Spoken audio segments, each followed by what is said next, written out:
The views are getting low.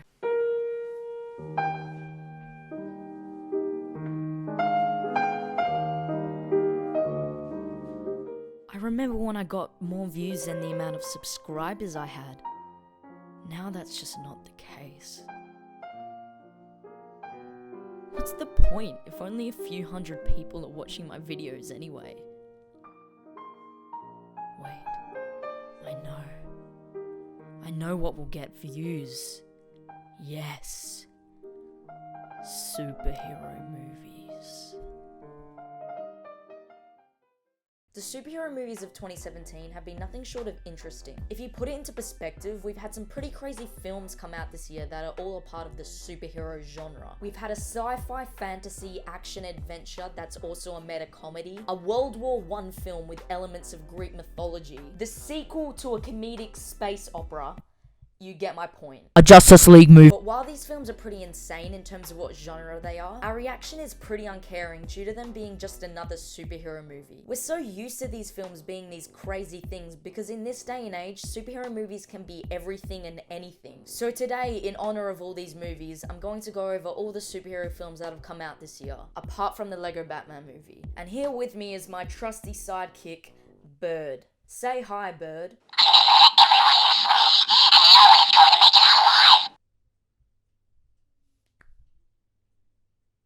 Okay. I'm in that 745.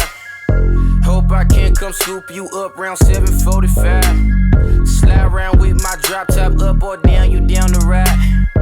Look into my eyes and told me, Daddy, show you right.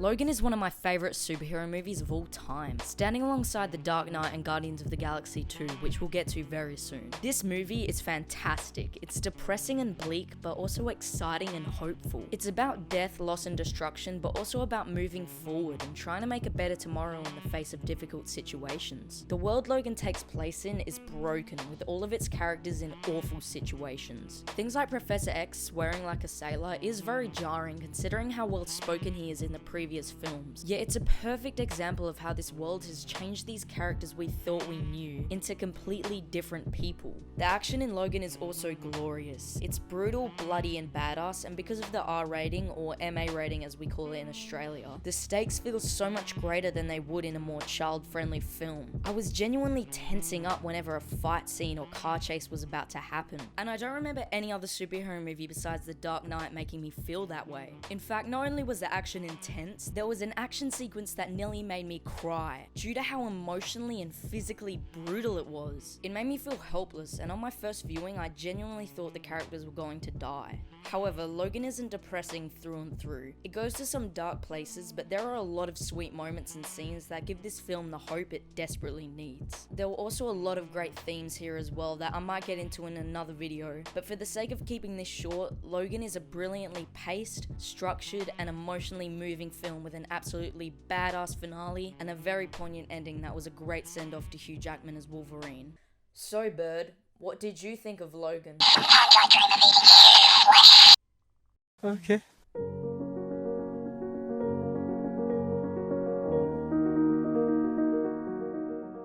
Guardians of the Galaxy 2 is Marvel's best film, full stop. It has the best balance of genuine emotion and humor I've ever seen in a superhero movie. I'd say there are about 3 jokes that slightly betray the emotional sincerity of a scene, but the rest of the humor and drama are in near perfect conjunction with one another. Characters insult each other, which initially makes you laugh, but as the film progresses, you get to see how much those insults are not only hurting each character separately, but also the functionality of them as a team. So when they all come together in the final act and sort of work out their differences, it's extremely satisfying. The film intentionally splits the characters up in the second act to go really deep into their emotional struggle and also for new, meaningful relationships to be formed. A great example of this is Rocket and Yondu forming a bond that gives a nice insight into who they are and why they keep on doing the bad things that they do. This leads to a really beautiful moment at the very end of the film that nearly made me tear up. I don't want to come off as overly pretentious here. Guardians of the Galaxy 2 isn't some nuanced art film, but just because it's a superhero movie with a gigantic budget budget doesn't mean that it isn't very personal and effective on an emotional level. But along with being really emotional, the movie is also really fun. It has fantastic set pieces,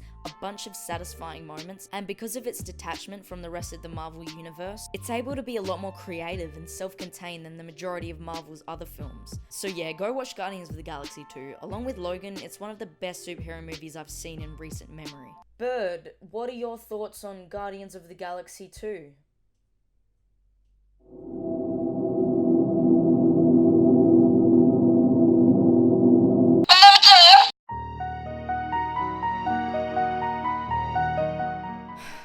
I don't want to spend a whole lot of time on Wonder Woman because it's honestly frustrating to review. Every great aspect of this film is ultimately balanced out by something of bad quality, leaving you with one of the most mixed bags of the year. The fight scenes are very well shot and choreographed, but they're ruined when every 5 seconds there's slow motion. The set design and practical effects are gorgeous, but whenever they're blended with CGI, it looks atrocious. And while we have 2 fantastic performances from Chris Pine and Gal Gadot, every other actor is unfortunately not doing very well, apart from maybe the secretary. All these problems, however, were much more noticeable on a second viewing. What really brings this film down from good to mediocre is the final 20 minutes. I've already talked about this in another video, which I'll link here, but while it doesn't ruin the film's message, the final 20 minutes dilutes it in a way that feels completely unnecessary and avoidable if just one different choice was made. It also makes Wonder Woman's arc a lot less satisfying than it could have been.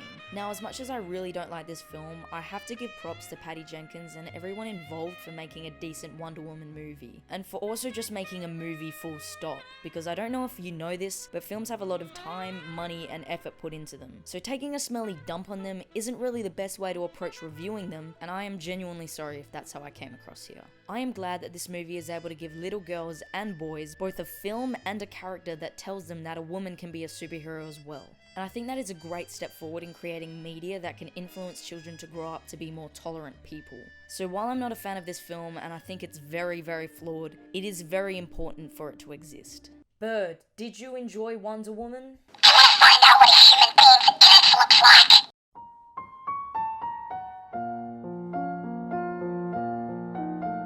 SpiderMan Homecoming was good. I like how in this age of large-scale superhero movies, we're able to have a much smaller film about a teenager who isn't fully prepared to be a superhero, but is anyway. Seeing this gigantic universe full of aliens and demigods through both Peter Parker's and the villain's perspective is one of the reasons I love the MCU. Even with 17 films under its belt, it still manages to be fresh, due to viewpoints of events and characters differing in nearly every one of their films. I just love the idea of the villain scavenging technology from the alien invasion that took place in the first Avengers film. It was just an awesome way to tie itself in with the rest of the Marvel universe. That and Tony Stark showing up every 10 seconds. I also love how the filmmakers include the trope of Spider-Man having an emotional connection with the villain, something that is very prevalent in the old comics and original trilogy, and worked it into the narrative in a really clever way. I can't find many major issues with this film, apart from I would have liked the end battle to have a more interesting and creative set piece, and for the film to be a little more creative overall. I know that sounds like a petty complaint, but apart from a few amazingly well done scenes, it's really the characters that carry this movie and not the actual events that play out. So it's not my favorite Marvel movie, but it still sounds pretty strong as its own thing. And also, Tom Holland is great at not only portraying Spider-Man, but playing the character of Peter Parker so brilliantly. You feel like this is a 15-year-old kid from Queens and not a 20-year-old British man with a sexy voice. Who's killing it. So it's nice to be able to share this experience. Bird, what are your thoughts on SpiderMan Homecoming? I am keenly awaiting the arrival of Thor Ragnarok 3.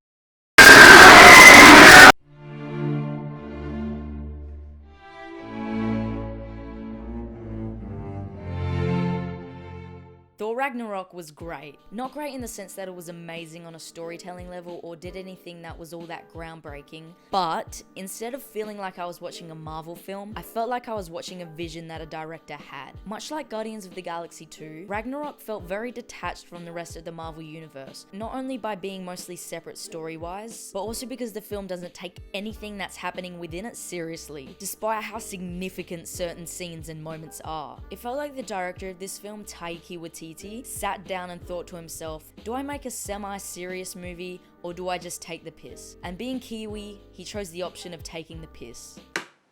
My lord.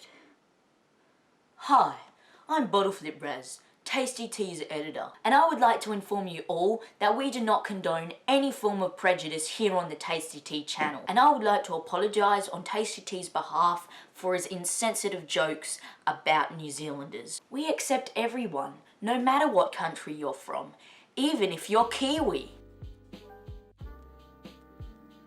I honestly feel like this film was released during the wrong time. With so many superhero movies and blockbusters always needing a joke to lighten the mood when things get too dark in tone, seeing a film that's 90% jokes that doesn't take itself seriously can be tiresome in this climate. But unlike those films, Ragnarok doesn't have the same problem with always using humor to add levity to a scene. Because the movie itself never needs levity because it's always light-hearted, so the humor is completely natural. I think Waititi's general attitude towards making this film was, who cares?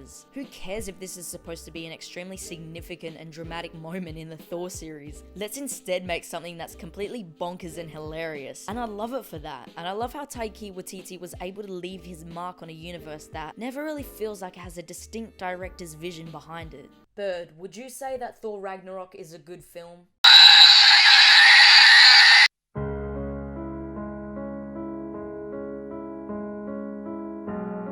I'm not going to spend that much time on this film because it's very hard to review. If you're not aware, Justice League went through production hell. Due to the tragic suicide of Zack Snyder's daughter, he had to step out 70% through filming, which, keep in mind, he did 1 month after his daughter's passing, which shows that even if you hate his films, he really does care about them. I do, however, completely understand his decision of stepping out, as you do need time to heal from something so terrible. Joss Whedon was then entrusted with the task of finishing the film, and while this shot is incredibly insulting, and I'm pretty certain he was the one responsible for it, he did a reasonably okay job. The lighthearted scenes that were most likely his doing didn't feel completely out of place, but they weren't that great either. So for a film that has two directors with both really strong yet different styles, it wasn't as big of a mess as I expected. The biggest, most significant detriment to this film, in my opinion, is how the editing affects the dynamics of the characters and the story itself. There are so many character moments that feel off, because it's so obvious that there were scenes beforehand giving those moments context that were just cut out of the film.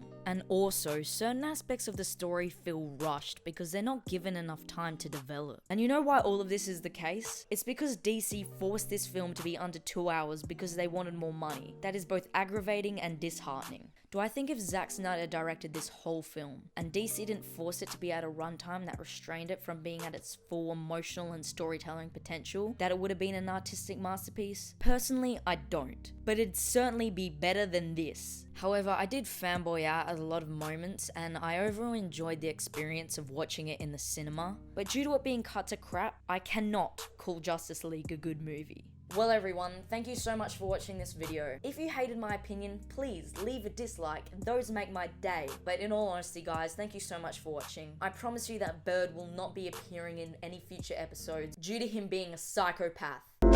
My guy pretty like a girl, and he got 5 stories to tell. I see both sides like Chanel, see on both sides like Chanel. Swimming laps through pool water, eating like I'm underworld. Had my tattoos in Shibuya, police think I'm of the underworld. 12 treat a nigga like he 12. How you looking up to me and talking down?